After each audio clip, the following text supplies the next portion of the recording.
à rubrica Tendências. Estamos no Hotel Príncipe Perfeito, em Viseu, para abordarmos as tendências da liderança e do desenvolvimento pessoal e empresarial, com o contributo do reconhecido especialista a nível nacional e internacional, Ricardo Mendonça.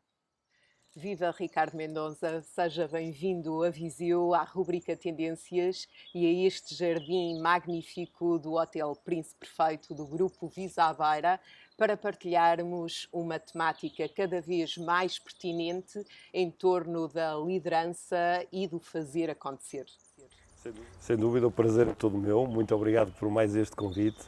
É sempre um privilégio, não só pela tua companhia, mas também por todo este ambiente e esta cidade fantástica que tanto significa para mim e para Portugal. Como sabes, eu acredito que o nosso querido Viriato, e espero que esta nossa entrevista, este conteúdo que vamos gerar aqui, também possa ser um incentivo para que muitas pessoas, seja a nível pessoal, a nível profissional, possam também começar alguma coisa nestes momentos de desafio que se apresentam na atualidade. Ricardo Mendonça, sabemos que herdou o legado daquele que é mais reconhecido a nível mundial e que trabalha com grandes personalidades e profissionais reconhecidos em todo o mundo. Com este legado, qual é a sua visão e missão a nível nacional e internacional? Bem, isso é uma grande responsabilidade, a dizer que é o legado com o número 1 do mundo. E eu acredito que todas as pessoas nascem com o melhor legado do mundo. Nós somos escolhidos 1 em trilhões, não é? Diz que 1 em 400 trilhões, no momento da fecundação. Portanto, esse é o melhor legado, é o legado de nascimento, aquele que quem acredita em Deus ou no universo. Esse é o grande legado que todos trazemos. E que uns usam mais, outros vão usando e outros vão usar da próxima vez que cá vierem se acreditarem nisso. O Tony Robbins, que é de quem nós estamos a falar, de facto é conhecido como filantropo, um multibilionário hoje em dia que fez uma transformação de vida pessoal incrível aos seus 17, 18 anos, saindo do buraco e conseguindo realmente conquistar as empresas que conquistou, o estatuto, a autoridade, e tendo como clientes o Barack Obama, a Oprah Winfrey, e entre outras personalidades do desporto, Michael Phelps, o Michael Jordan, da música, amigo do Michael Jackson, e outras personalidades que todos nós conhecemos. O legado que ele me passou, na verdade não é um legado, é uma experiência. Sendo eu o único português que trabalhou pessoalmente com o Tony Robbins, e por mais de uma década, por muito limitado que eu fosse, dá sempre para aprender, sobretudo a estratégia que ele utiliza. Ele faz um coaching, um laser coaching, um focus único, em que quando ele começa uma sessão, ele consegue os resultados. E foi isso que eu aprendi. E eu acredito que consigo resolver qualquer situação, num espaço temporal, pode ir entre 5 minutos a 2 horas, e depois as pessoas têm que continuar a fazer o seu trabalho, não é? Porque isto de resolver problemas é como tomar banho. A gente toma banho, sai cheiroso, mas passados uns dias, se não continuarmos a insistir na estratégia, não funciona, não é? Desaparece. E o Tony conquistou, de facto, um legado mundial. Eu sigo um pouquinho as pegadas dele, mas no Ricardo Mendonça. E o Ricardo Mendonça é o Ricardo, o Tony é o Tony, temos coisas parecidas. Ele mede 2,05 m, eu meço só 1,91 m, mas ambos gostamos de mudar o mundo. Ambos gostamos de tocar nas pessoas desde dentro para fora. Ambos gostamos de intervir em qualquer que seja a situação e que essa situação tenha mais do que mudança, progresso. Ou seja, o que é que seja que nós começamos, deixar melhor. Isso foi uma das coisas que eu aprendi com o Tony e que tenho também como característica, que é sermos genuínos, sermos autênticos, por um mundo melhor, passo atrás de passo. Como missão pessoal e propósito, estou muito alinhado com isso, e foi isso que me fez apaixonar há tantos anos no estrangeiro, e acho que é essa paixão que me fez estar já em 32 países. Este ano já estamos a contar 39, porque temos 7 internacionalizações, ter chegado a mais de 300 mil pessoas ao vivo nos nossos eventos e, sobretudo, conquistar mais de 1000 empresas com grande reconhecimento, grandes testemunhos e em 3 línguas diferentes. Acho que esse é o melhor legado que nós podemos fazer, é cada sítio que nós vamos deixar ficar um cunho, deixar ficar uma mensagem, deixar ficar uma oportunidade para que aquela pessoa que está ali, ou aquele grupo de pessoas, aquela organização, aquela empresa, possa também contribuir e todos fazemos aquilo que eu chamo a magia em cadeia, que é o fazer acontecer em cadeia e alimentarmos o nosso propósito, a nossa missão, pormos a nossa visão ainda mais altiva. Quanto mais atitude tivermos, mais alto vamos voar. E o Ricardo referiu a magia da humanização e da proximidade. e acredita no ser em prol do ter. Fale-nos um pouco desta valorização do ser. A humanização para nós, na nossa empresa, que já somos algumas dezenas de pessoas, é um dos pilares. E os valores criam a identidade, seja de uma empresa, seja numa pessoa. E eu acredito que estamos numa era onde é muito importante nós recalcarmos os valores e colocar o humanismo lá dentro. Saber que não se cinge só a números, não se cinge só a tarefas, a responsabilidades, a objetivos ou metas. Há também uma humanização, ir mais longe um bocadinho e conseguir, se calhar, em algumas pessoas que não acreditam, que não confiam, conseguir aquele clique, aquele gatilho inicial para que essa vida possa ser melhor, para que a sua profissão possa ser melhor. Como todo, olhando para aquilo que é a realidade nos nossos dias, eu acho que nós portugueses vivemos no momento ideal, no sítio ideal. Nós temos um país lindíssimo, agora o sol tapou um bocadinho com as nuvens, mas temos o sol que temos o mar que temos o vento que temos recursos naturais como mais nenhum outro país, talvez Espanha, da Europa tenha, e nós temos que otimizar isso. Temos o dom da comunicação, temos o dom de sermos descontraídos, temos a melhor comida, temos que olhar para isto como uma grande oportunidade, que é como é que nós vamos estar um passo à frente. Aprender com quem está a liderar, como os noruegueses, há pouco tempo estive na Noruega, eles já têm a missão de ter a primeira cidade europeia, até 2030, totalmente descarbonizada. Só com transportes não poluentes. Qual é a visão que nós vamos colocar para o nosso país? Essa visão não começa em criticar quem lidera ou o nosso patrão, mas começa aqui dentro. Criar a visão para mim próprio. Criar a visão para a minha carreira. E se eu não a sinto ou ainda não a tenho, tirar uma parte do meu dia para fazer isso. Porque toda a mudança começa na tomada de decisão. Então eu acho que o ponto mais essencial da humanização é tu saberes decidir. É tu olhares para qualquer que seja a situação e saberes que isto não me está a acontecer a mim, mas está-me a acontecer para mim. E aí tu tomas controle do teu barco, assumes o leme e passas a ser o capitão da tua vida independentemente da tempestade. E deixas-te queixar do tamanho da onda, deixas-te queixar do tamanho do céu e começas a olhar para o mar, independentemente se já estás no barco ou não, porque há pessoas que ainda não entraram no barco. Então se não entraram no barco é preciso saber que para entrar no mar existe aquela reviravolta das ondas, aquela agitação, há que passar por essa agitação. E se calhar esse é o problema que tu tens. Se calhar esse é o medo, é o receio, a falta de estima, a falta de confiança. Mas uma vez que a gente passa aquela agitação, nós começamos a entrar no mar. E no mar a profundeza é muito maior. Oi, Carlos, mas eu ainda nem sequer cheguei à beira da praia, eu sou só uma gotinha. Então faz-te a pergunta. Queres ser uma gota no oceano ou oceano numa gota, como dizia Rumi? E eu acredito que todos nós nascemos gota.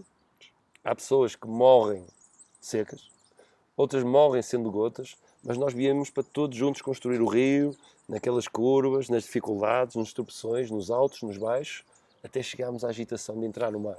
E utilizando esta metáfora, para mim isso é humanização. É sabermos que todos juntos, com um só propósito, com muito focos. Temos de ter focos nos resultados, na performance, temos de ter focos em conseguir provir as necessidades básicas, em encontrar soluções para os problemas, mas também não descurar a proximidade, que foi a palavra que tu utilizaste e que eu adoro. Eu costumo sempre dizer, respondendo a tudo aquilo que tu disseste, proximidade é poder. E eu gosto de viver numa vida com poder e gosto de influenciar as pessoas a viverem numa vida ainda mais poderosa, empoderada, como se diz no Brasil. Ricardo Mendoza, estamos na era digital, contudo, a era da atenção continua a ser uma base fundamental. O foco, a motivação e um olhar cuidado e atento é fundamental. O que é que, na sua perspectiva, mudou nesta era e quais as estratégias para valorizarmos esta mesma atenção? Essa pergunta é fantástica. E não existe mudança nem progresso sem consciência. Para mim, toda a mudança começa na capacidade de olhar para as coisas como elas são, para depois vermos melhor do que o que são. Então, esta realidade que nós estamos a viver agora, eu chamo-lhe a era da atenção, e tenho isso nos nossos trabalhos, no livro que está em aprovação, que é o outro lado gigante. A era da atenção é uma era diferenciada, mas que veio marcar um ponto essencial para a humanidade. Se nós olharmos para toda a história da humanidade, houve momentos críticos em que nós mudamos. A invenção da roda, que facilitou muito o uso do nosso corpo, a invenção do fogo, depois ali no século XVIII, XIX, a Revolução Industrial. Depois da Revolução Industrial nós tivemos um encurtamento do timing destas revoluções, destas grandes mudanças. E quando chegamos aqui a 1980, mais ou menos, a Revolução Industrial já não pesa e começa a vir a Revolução Informática, Tecnológica. Agora diz que estamos na Revolução Digital e eu acho que já estamos muito mais à frente.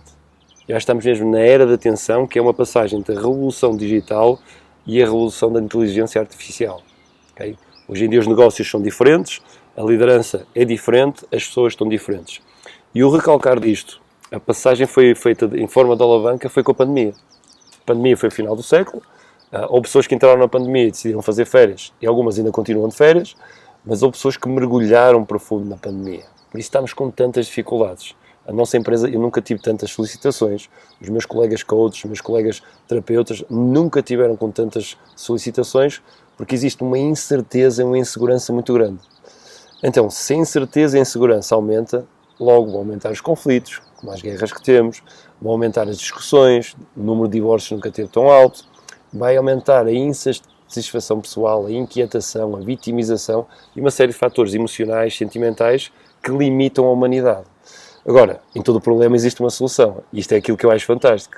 Porque em todos estes problemas que eu estou aqui a descrever, pessoas que baixam a sua confiança, baixam a sua autoestima, pessoas que começam a ter crenças limitadoras, deixam de acreditar no processo, deixam de acreditar na vida, começam a ficar cada vez mais tristes, ansiosas, estressadas, consequentemente deprimidas. Tudo isto é a maior oportunidade. Se nós conseguimos dar as ferramentas certas para as pessoas elas mudarem. E eu acho que a primeira ferramenta é nós sabermos que na atenção está o grande poder. No facto de nós estarmos a tirar aqui esta conversa e não temos telefone. Porque se tivéssemos telefone, só o facto de ele estar aqui pousado numa mesa ao lado de nós, a nossa capacidade de foco e de atenção já ia dispersar. E depois aquilo que nós falámos há pouco, que é, entre ser e ter, existe uma ponte essencial, chama-se fazer. E estes são os 3 domínios das crenças. Okay? Isto é um plano base numa empresa, ou um funcionário que quer ter um plano base, eu vou fazer o meu plano de ação. O sítio onde eu estou, o sítio onde eu quero ir, o meu objetivo, a minha meta, e depois construo a ponte, que é as minhas estratégias, o como é que eu vou lá chegar. Só que isto é um plano superficial. Isto é aquilo que toda a gente faz num plano básico, num plano não profundo, num plano não poderoso. Quando nós descemos um nível, uma camada mais profunda, nós vamos ao nível da permissão, onde tu não consegues ser, nem consegues ter, se não tiveres consciência das tuas crenças. Então existem as crenças de identidade, onde eu sou, existem as crenças de merecimento, onde o que tenho e o que não tenho, e no meio está as crenças de capacidade, que é como é que eu vou fazer, o que é que eu sou capaz, como é que são as minhas habilidades, as minhas capacidades. Isto tem que se trabalhar. Se não trabalharmos isto, por muito bom que seja o plano, as oportunidades, o ecossistema, o ambiente, as pessoas vão falhar e vão regredir, voltando àqueles buracos, àquela escuridão, àquela dificuldade neste mundo dual, não é? Que é entre a luz e a sombra, entre o vencer e o perder, entre o vitorioso e a vítima. O que é que isto tem de bom? Isto tem uma coisa espetacular que é, qualquer uma destas 3 crenças, nós conseguimos dar permissão. Ricardo, mas como é que eu faço isto? Obviamente que o ideal é ter um coach para apoiar no trabalho de crenças, dos seus valores, do fortalecimento, ou até mesmo fazer um trabalho psicológico, com o seu psicólogo. Contudo, qualquer pessoa pode analisar se está mais ou menos bem aqui. Que é, eu vou olhar para estes 3 padrões e vou dizer, ok, entre ser e ter, quem é que eu sou?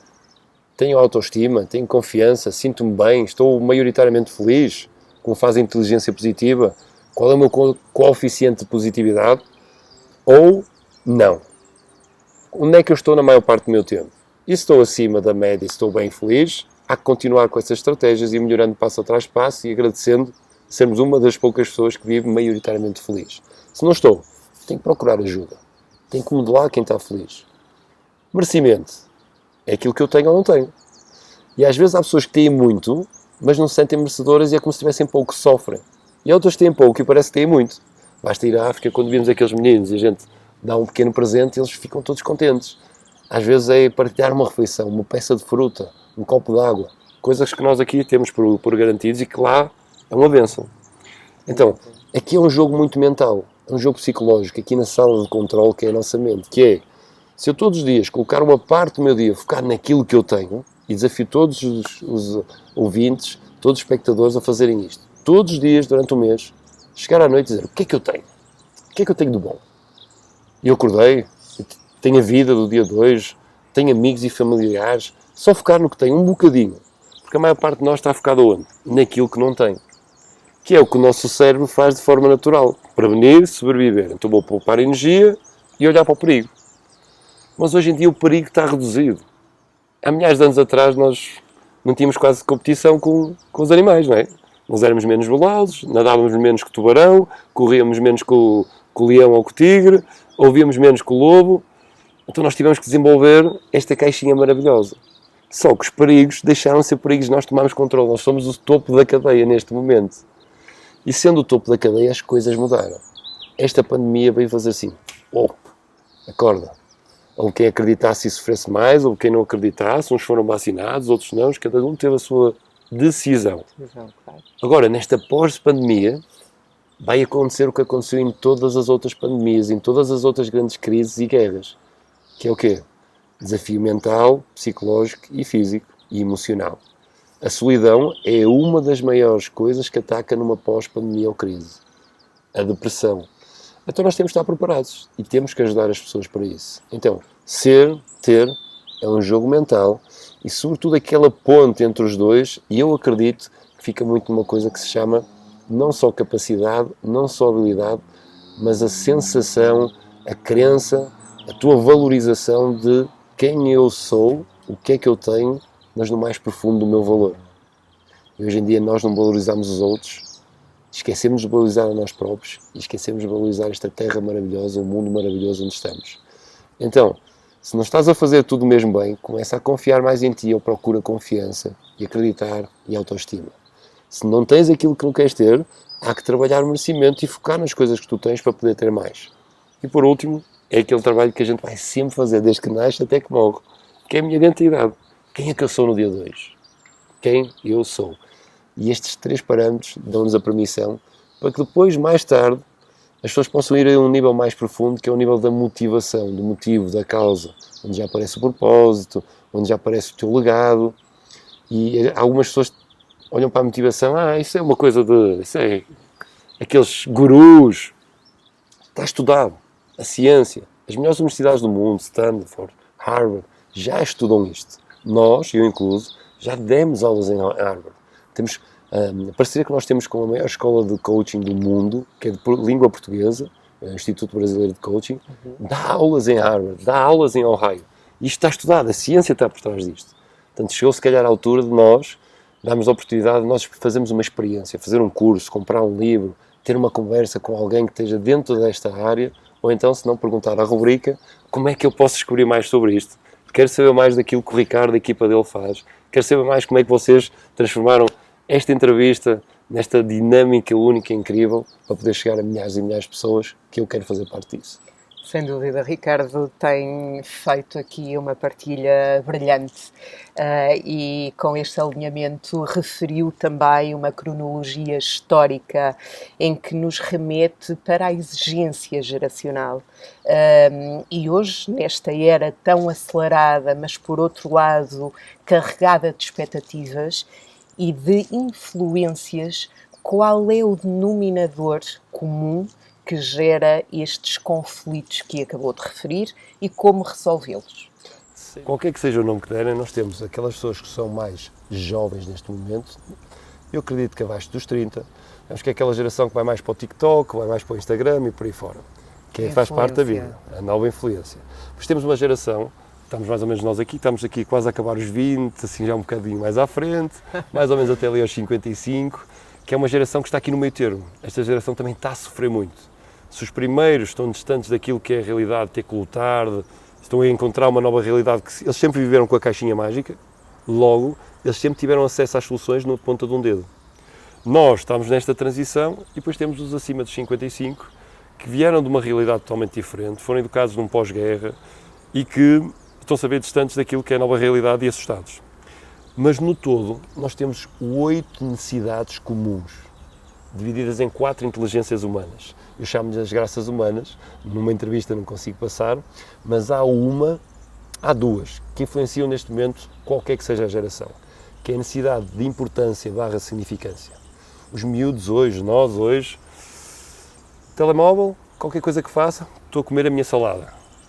Eu sou importante. Uma foto minha, uma selfie, eu. O eu tomou conta, o ego tomou conta. Logo, As pessoas têm necessidade de opinar, de dizer, até de coisas que não sabem e dizem que sabem. Ou seja, a significância tomou conta da nova geração e é um grande dilema, sobretudo para os jovens. É fácil equilibrar isto e combater isto. É preciso entender primeiro o problema para depois passarmos à solução. Nós temos técnicas muito simples. Dentro das 8 graças humanas, passamos isto nos nossos cursos, passamos isto nas nossas sessões, mas identificando se esta é uma das principais desafios, a significância pode ser usada em favor, porque tem coisas boas, tudo tem bom e mau. E a significância traz aquela força, traz aquela autoestima, traz aquela coragem, sobretudo quem está numa depressão, quando começa a arrebitar um bocadinho, precisa de significância. Quem saiu de um divórcio, de uma separação, precisa de significância. Para eu estou aqui, estou no mundo. Só que quando passa o limite do equilíbrio, ela descompensa. E a segunda necessidade que mais desequilibra a humanidade neste momento é a necessidade de certeza e segurança. Trabalha, já não é a mesma coisa que antes. Estuda, já não é a mesma coisa que antes. Aquele conceito que nós fomos educados, que é tira a tua licenciatura, vai trabalhar para o Estado, tens o resto da vida garantido. Mesmo o empreendedor, não, monta a tua empresa, faz o teu plano, o teu budget a 5 anos, 3 anos, 1 ano e tu vais ver que vai correr bem. Nada disso já existe. Então, eu chamo-lhe isto a geração do sprint, a era do sprint. Se por um lado temos que dar atenção, para que tenham a significância e a certeza, por outro lado nós temos que encontrar um equilíbrio e perceber que a vida não são em 100 metros, como a maior parte dos jovens hoje acreditam, em 100 metros resolve tudo, é um sprint. Mas também não é numa maratona como nós vivemos e os nossos pais viveram. É o conjugar entre a maratona e os 100 metros, isto como metáfora, ou seja, entre a velocidade e a paciência. Então eu acho que a ferramenta do futuro que vai equilibrar isto tudo chama-se paciência. Uma coisa tão simples quanto isto. Muito obrigada, Ricardo Mendonça, por estes contributos extremamente interessantes e pertinentes, não só a nível de desenvolvimento pessoal, mas também empresarial. E com estes alinhamentos e atributos que foram aqui partilhados, lanço desde já o desafio para organizarmos uma palestra aqui em Viseu o mais breve possível e iremos partilhar esta mesma informação, portanto, relativamente ao dia, ao local, para que possa vir aqui partilhar a sua sabedoria a esta cidade e região magnífica. Isso é maravilhoso, agora é a altura de eu dizer uau! Primeiro porque se vamos tocar em pessoas, se vamos tocar em empresas, vamos tocar no país, vamos tocar no mundo.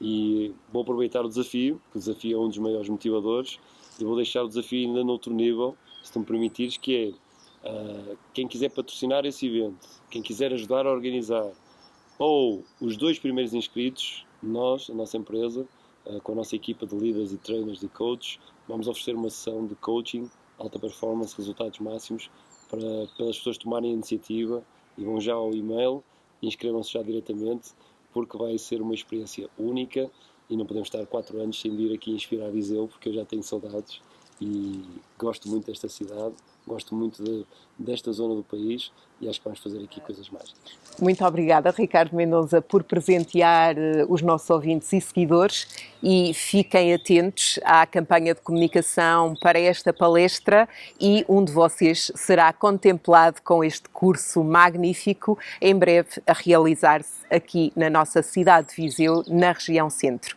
Um bem-aja a todos. Bem-aja, Ricardo, e até breve. Até breve a todos.